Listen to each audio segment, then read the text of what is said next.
Next, we have Erick Rowan versus Kyle Roberts. Yes, if you don't recognize that name, that's because Kyle Roberts is an enhancement talent, probably a local competitor. Kyle Roberts rolls out of the ring to have a look what's in the cage. Yes, Erick Rowan is still carrying a cage with a burlap sack over the top to ringside. Erick Rowan has just randomly started carrying a cage to ringside in recent weeks. No one knows what's in it. He talks to it like it's a baby or a pet. Interesting that this has happened, and then you have the storyline on The Mandalorian. If you haven't seen it, caution, spoilers ahead, but you have Baby Yoda with The Mandalorian carrying around, a similar way that Erick Rowan is carrying around this, whatever's in this cage. But once Kyle Roberts has a look what's in the cage, Erick Rowan goes crazy. Powerbombs Roberts spine first into the ring post. Erick Rowan hits 2 iron claws and then a victory for the third or fourth squash match of this show. Raw is squash. It's a bit hokey and it's a bit strange, but I don't hate it. I will be honest, I don't hate this one. With Erick Rowan carrying the cage around, I mean, at least it's something different. And nowadays in WWE, different isn't necessarily a bad thing. Now, it is a bad thing when you have things like the Lana and Rusev and Bobby Lashley storyline, but that's not really different because they've tried it about 4 times and it hasn't worked any time they've tried it.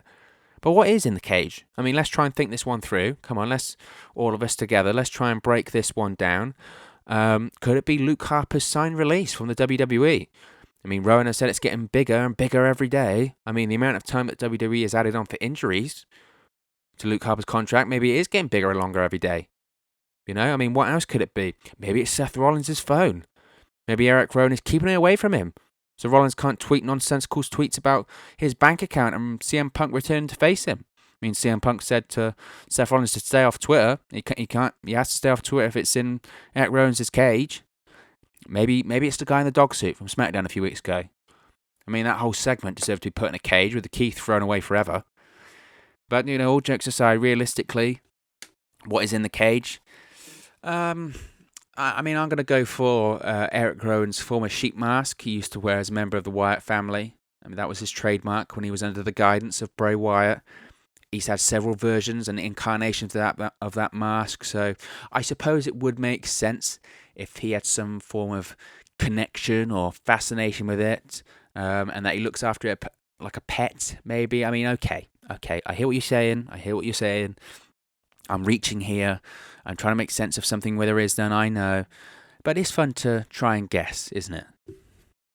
I mean, maybe it's Corey Graves in there because, he certainly doesn't have any balls, does he, recently, after burying his colleague on social media 24 hours after he's meant to work with him. So maybe that's what's in there. Maybe it's Corey Graves' balls.